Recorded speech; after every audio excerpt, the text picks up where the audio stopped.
De la misma forma que las normas de un juego establecen las relaciones entre participantes, los comportamientos humanos sirven de pautas para forjar los vínculos entre los miembros de un grupo. Emociones como la venganza, la compasión o el amor forman parte de esas conductas que han ayudado al ser humano a sobrevivir en comunidad desde hace muchos miles de años. Hoy, en redes, veremos que incluso la moral es una herramienta heredada biológicamente para consolidar una sociedad. Punset visita a Mark Hauser, psicobiólogo de la Universidad de Harvard. Desde una perspectiva multidisciplinar que abarca la neurobiología, la psicología, la antropología y la lingüística, Hauser defiende la existencia de unos principios morales universales que rigen nuestras decisiones y juicios a la hora de distinguir el bien y el mal.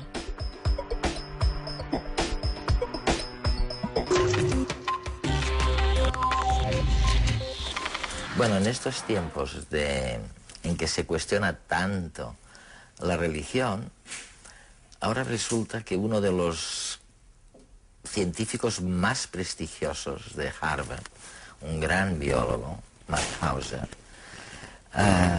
acaba de sugerir, sino demostrar, que nacemos con una especie de moral, de principios morales universales. ¿No te da miedo, Mark, decir esto en un mundo que parece tan alejado de la moral y tan cerca de la violencia y de la ausencia de un Estado de derecho, ¿no?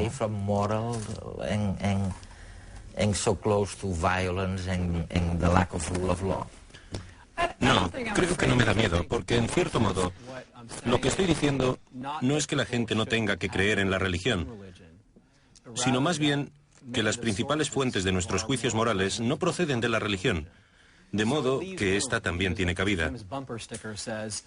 Como dice una famosa pregunta de algunos coches, la religión no es un prerequisito de la moral. Esto no quiere decir que la persona no pueda tener fe en aquello en lo que desea tener fe, sino que hay que reconocer que a pesar de las diferencias subyacentes a las religiones, hay un conjunto de principios comunes que todos los seres humanos parecen compartir en lo que respecta a sus juicios morales.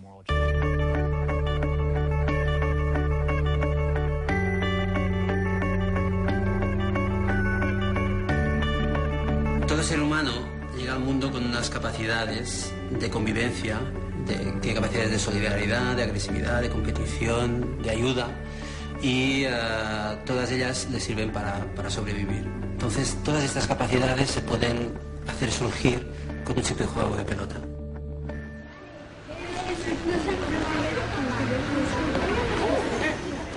Bueno, vamos a jugar a un juego de comunicación. Hay dos formas de comunicarnos con esta pelota. Una forma es positiva, amistosa, y es dando un bote. Otra forma que es negativa, que es agresiva, que es tirando la pelota directamente. En el caso que el receptor del balón le caiga al suelo, no pueda coger la pelota, entonces está muerto. En esa situación se tiene que sentar en el suelo y esperar a que le llegue el balón de algún compañero que se la vuelva a pasar o que él pueda recogerla por un rebote perdido. Gana el niño que consiga estar de pie cuando todos los demás están sentados en el suelo. Para dificultar un poco más la actividad, vamos a poner a 3 personas con discapacidades, uno sin poder usar una mano, el otro con los pies atados y un tercero con los ojos cerrados. Empieza él. Venga, cuando queráis.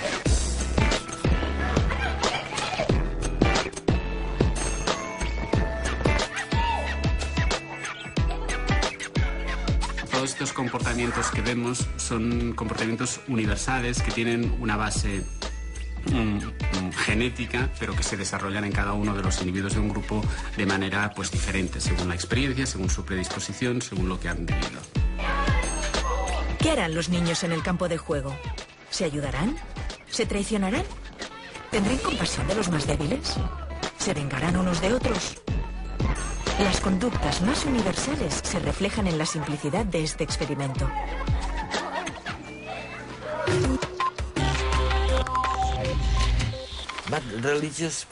Pero la gente religiosa tiene que estar bastante contenta con lo que tú estás diciendo. En el sentido de que pueden decir, ¿lo veis? Os lo dije, hay algo real ahí fuera. Hay algo que me fascina realmente de tu teoría. Tú dices que primero tenemos el nivel del inconsciente, esa gramática moral universal que se desarrolla de manera inconsciente. Es algo que tiene que ver con la genética. Es así, ¿no? La idea de que hay algún tipo de proceso inconsciente seguramente debe de haber algún tipo de mecanismo que se supone que está biológicamente predeterminado en cierto nivel y que nos permite emitir esos juicios muy rápidos. Es una cuestión abierta hasta qué punto esto ha sido aprendido o no. Cuando le pedimos a la gente que nos dé una respuesta de lo que para ellos es moralmente justo ante distintos problemas morales, a veces dan una respuesta, pero no pueden decir por qué. Y esto sugiere un proceso inconsciente que básicamente los empuja en una dirección u otra.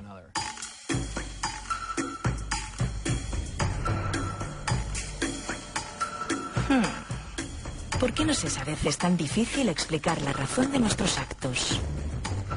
Reaccionamos a menudo en nombre de la moral, de la justicia, de la solidaridad.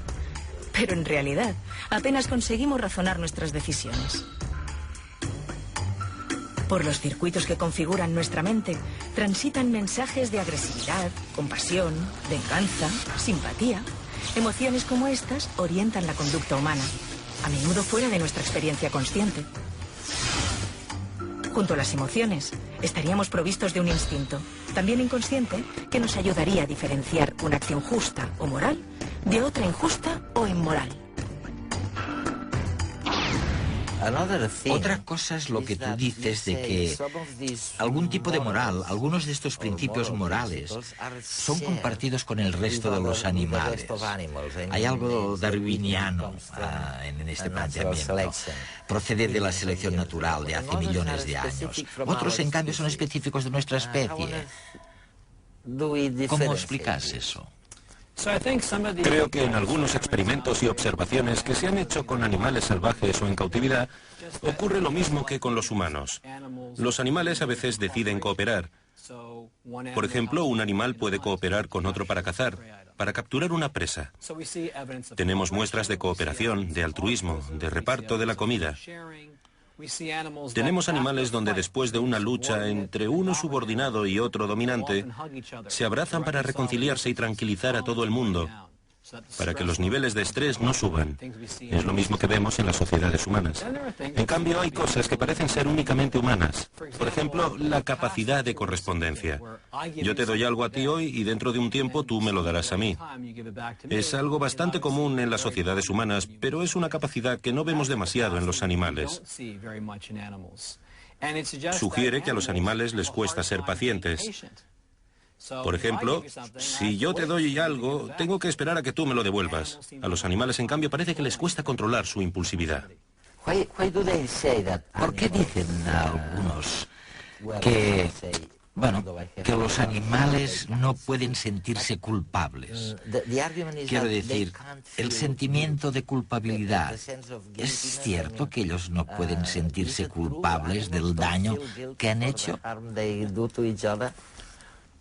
Bueno, yo creo que lo difícil es que cualquiera que tenga un perro o un gato, sobre todo los perros, cree que su perro se siente culpable porque nos evita alejándose cuando ha cogido comida o se ha sentado en el confortable sillón de su dueño. Probablemente lo difícil es ver cómo documentamos la experiencia subjetiva de otras especies. Ya es bastante complicado con nosotros mismos. A cualquiera que haya visitado otra cultura totalmente diferente, donde resulta difícil saber qué está pasando, si no se ve una expresión facial clara que se pueda interpretar, a veces es difícil saber lo que el otro siente. Así pues, si es difícil verlo en nuestra propia especie, más difícil es verlo en otras. Pero ahora cada vez más las neurociencias nos dan pistas en relación con este problema, algo que los estudios conductuales no nos han dado. Hay, por ejemplo, estudios muy interesantes con humanos que han hecho ecografías del cerebro. Se puede observar que cuando una persona experimenta dolor, surge un cierto modelo de activación cerebral. Pero cuando alguien ve a otra persona que experimenta dolor, surge exactamente el mismo modelo de activación. De modo que existe una correspondencia entre las áreas del cerebro en el contexto de la empatía. Dado que es algo que se ha documentado en humanos, se podría hacer el mismo tipo de experimento con otros animales, para ver si hay el mismo modelo de activación cuando un animal experimenta dolor o cuando un animal ve a otro que experimenta dolor.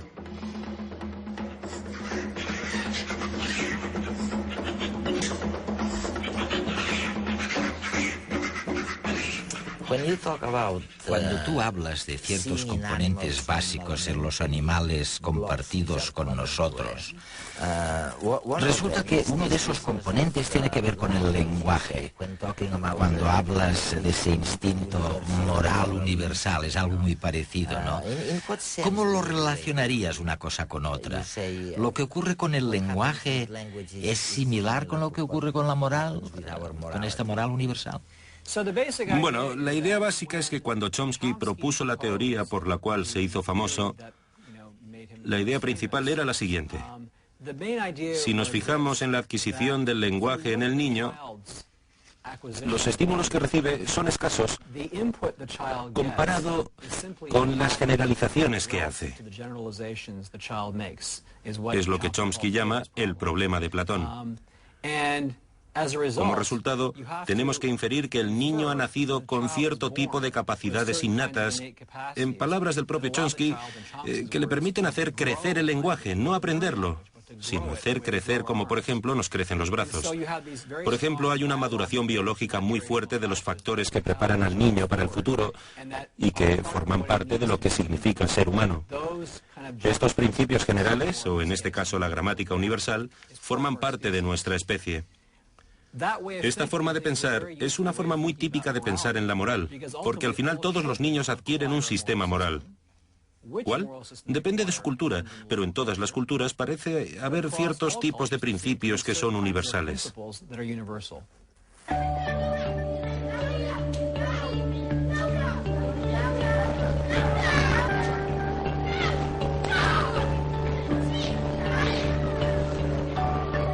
Normalmente la primera actitud que aparece es el narcisismo. El chaval que tiene la pelota no quiere mostrar una actitud negativa de matar a los contrarios y duda entre tirarla y normalmente termina pasándola a sus compañeros. En la actitud del narcisismo también la podemos ver en la cola de un autobús, por ejemplo, en donde todo el mundo respeta su turno porque no quiere demostrar que es egoísta y pasa el primero, y aunque pierda el turno, pues se espera. Otra actitud que normalmente se da es la actitud de empática, que se refleja en el hecho de que un niño que estaba muerto y ha recibido la ayuda de otro, a su vez, cuando él está jugando y ve a otro que está en su misma condición, pues intenta ayudarle para que pueda jugar. Eso se ve perfectamente cuando paseamos por nuestra ciudad y vemos a un turista que está mirando un mapa perdido sin saber dónde está. Habitualmente, si tenemos algo de tiempo, nos paramos y le explicamos al turista por dónde tiene que ir. Con la introducción de algunos niños con discapacidades provoca que sus compañeros muchas veces intentan ayudarles. Es una forma de ser compasivo con ellos. El sentimiento de compasión, por ejemplo, puede en los humanos ser aplicado a gente que no conocemos de nada, como por ejemplo cuando ayudamos económicamente a las víctimas de un tsunami, de un terremoto, etcétera, etcétera. Según algunos investigadores, lo que nos hace particularmente humanos, el cuidado del grupo, el intercambio de favores, se ha seleccionado en la evolución porque es efectivo. O sea, las especies que se han comportado de esa manera son las que han sobrevivido más y las que han tenido más éxito desde el punto de vista adaptativo. Todos estos comportamientos que hemos descrito hasta ahora también tienen su parte negativa. En el caso, por ejemplo, de la venganza o del egoísmo en estado puro, pues también lo vemos en situaciones cotidianas, cuando los recursos cuentan mucho, cuando el tiempo, cuando la oportunidad es importante. Por ejemplo, en la cola de un supermercado, en la cola para un espectáculo del que hay pocas entradas, pues ahí actuamos con cierto egoísmo, estableciendo un tipo de conducta que va en beneficio propio y en detrimento de los demás. ¿Qué ocurre con esos famosos principios que llamamos de anclaje, que inducen a la gente a seleccionar un punto concreto, como moral, como lícito, y no otro punto. Quiero decir, no hay nada muy fundamental en esta elección. Pueden elegir esto o lo otro, pueden elegir lo mismo pensando que es moral, pero ¿en virtud de qué? Mark, ¿en virtud de qué? No lo sabemos muy bien. Es una cuestión abierta. ¿Hasta qué punto tenemos la opción de elegir? Por ejemplo, en muchos países de Oriente Medio, como Jordania o Palestina, etc., si un hombre descubre que su mujer ha tenido relaciones sexuales con otra persona, será asesinada. Son los crímenes de honor. Ahora bien, en Oriente Medio, las personas encargadas de cometer estos crímenes no son los maridos, sino los familiares de esas mujeres, su madre o hermanas. En este país, en los Estados Unidos, especialmente en el sur, donde todo empezó, si un hombre descubre a su mujer en la cama con su amante, es su responsabilidad. En ambas culturas hay una violación del vínculo marital. Pero ¿de quién es la responsabilidad? Eso depende de cada cultura. Por lo tanto, la idea básica es que la gramática universal y la gramática moral universal son principios abstractos en cuanto a su naturaleza cooperativa o dañina. Veamos ahora un ejemplo mucho más concreto. En la mayoría de los países, la eutanasia activa está prohibida. Una persona que está en cuidados intensivos no puede recibir una sobredosis. Pero podemos suprimir el apoyo a la vida, es decir, podemos permitir que muera. Por lo tanto, distinguimos entre la acción y la omisión. Esto es cierto cuando estamos confrontados ante cualquier dilema moral. Las acciones siempre son peor vistas que las omisiones. Ahora bien, si la sociedad puede decidir, no sé si es cierto en España, pero sí lo es en Francia, es la ley del buen samaritano. Si no ayudas a salvarse a alguien que quiere hacerse daño, eres tan culpable como si hubieses cometido el crimen. Aquí, acción y omisión van juntas, son equiparables. En Bélgica y en los Países Bajos ya no hay distinción legal entre eutanasia activa y eutanasia pasiva. Por lo tanto, la sociedad puede decidir. Pero lo importante aquí es que la mente humana ha desarrollado una norma empírica, y es que las acciones son peores que las omisiones. Y yo creo que hay una razón de peso que lo explica. Es mucho más fácil ver las intenciones de una acción que de una omisión. Mientras tú estás aquí sentado, estás omitiendo muchas cosas. Estás matando a muchas personas. Las estás matando porque no las estás ayudando. Cada segundo que pasa estás matando a gente por omisión. Si tú fueses culpable de esto, estarías encarcelado de por vida. Por lo tanto, se insiste en las acciones y no en las omisiones. Los seres humanos estamos acostumbrados a vivir en grupo. ¿Qué ocurrirá si se obliga a 4 jugadores a formar parte de un mismo equipo que deberá luchar contra el resto de participantes? ¿Cambiará el comportamiento de los unos y los otros?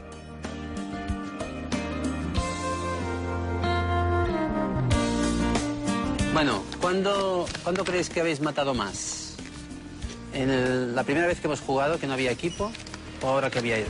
Ahora. Ahora sí. Por ejemplo, yo te he visto a ti, que eres el primero que ha empezado siempre. Yo te he dado el balón la primera vez.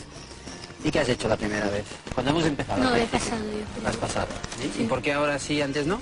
Porque ahora hay más rivalidad porque hay 4 personas que están dentro de un equipo y vamos más a por matar. Y entonces, ¿vosotros pensáis todos que han sido más agresivos los que iban en equipo que el resto? No. ¿Igual de agresivos? Sí, porque los demás íbamos como También un poco con equipo. ¿Ah, sí? ¿Qué equipo? ¿Todos los demás? ¿Todos? Creo que los demás también, como eran un equipo contra todos nosotros, pues nosotros los que no éramos de equipo nos hemos hecho como un equipo sin decir nada, pero íbamos a por ellos y nos la pasábamos para matar más. En este caso aparece claramente una actitud de prejuicio. Los jugadores que forman parte de un equipo se deben a sus compañeros, con lo cual tienen tendencia a mostrarse más agresivos para evidenciar su capacidad dentro del grupo. El resto que no forman parte no son un equipo oficialmente, se agrupan también en equipo para ayudar a combatir al enemigo superior. Este sentimiento de grupo se puede incluso generar en ausencia de condiciones para considerar un grupo objetivo, como por ejemplo puede ocurrir que se genere de manera espontánea cuando viajamos como turistas y nos sentimos parte del grupo de españoles o del autobús azul, etc. Normalmente este sentimiento es uno de los más potentes de nuestra especie. Los sentimientos que nos unen hacen que todo lo que hacen los grupos contrarios nos parezca mal, independientemente de si objetivamente llegaríamos a considerar que es bueno o es malo. Es tan intenso que es posible incluso conductas agresivas, realmente violentas, de la parte del grupo al que pertenecemos contra los demás, aunque con personas, individuos a los que no conocemos y con los que no mantendríamos ningún tipo de relación. Por ejemplo, con los disturbios que hubo en Los Ángeles en el año 92, cuando no se condenó a unos policías que habían apalizado a un miembro de la comunidad negra. Pues bien, los disturbios que ocurrieron, las palizas que se realizaron contra los miembros de la raza blanca que se encontraban por la calle, responden a este sentimiento de grupo de injusticia. La ciencia explica cada vez mejor los orígenes de nuestras conductas más innatas. Y eso no es todo. Un sencillo juego puede ayudarnos no solo a entender cómo somos, sino a enseñarnos las ventajas y los inconvenientes de nuestro comportamiento hacia los demás.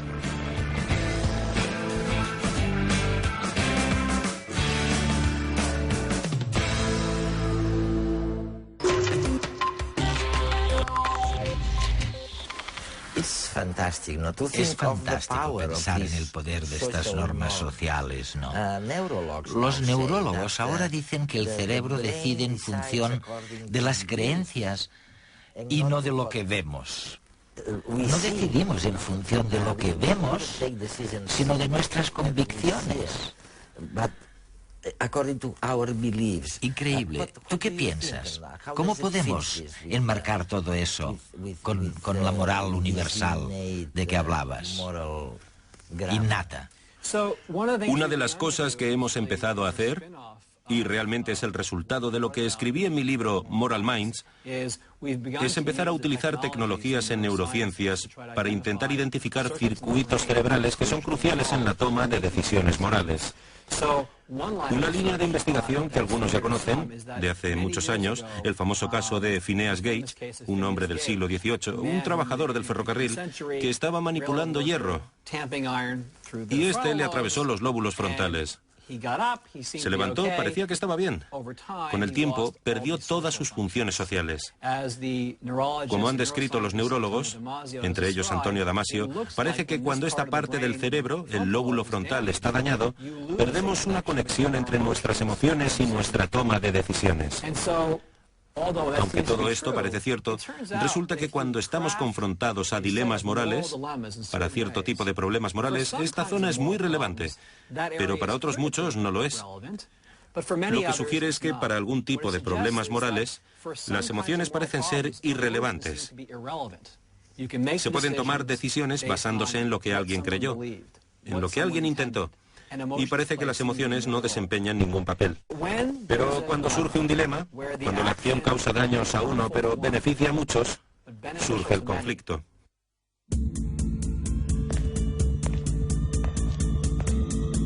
Cinco pacientes esperan con urgencia un trasplante, cada uno de un órgano distinto.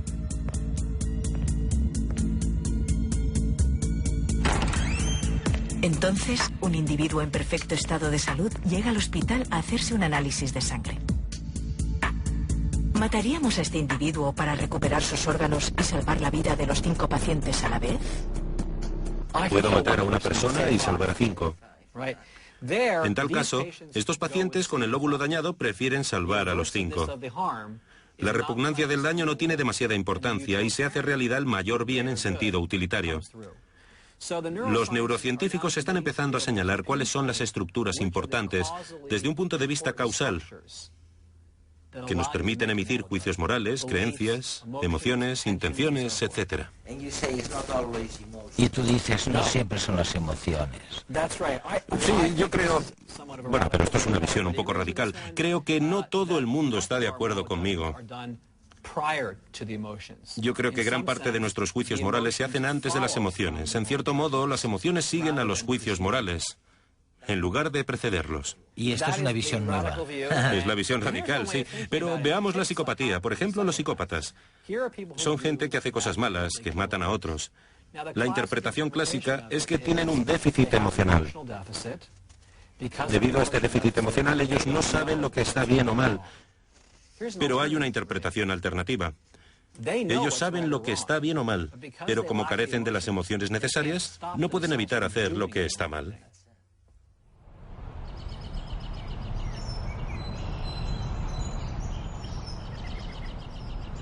I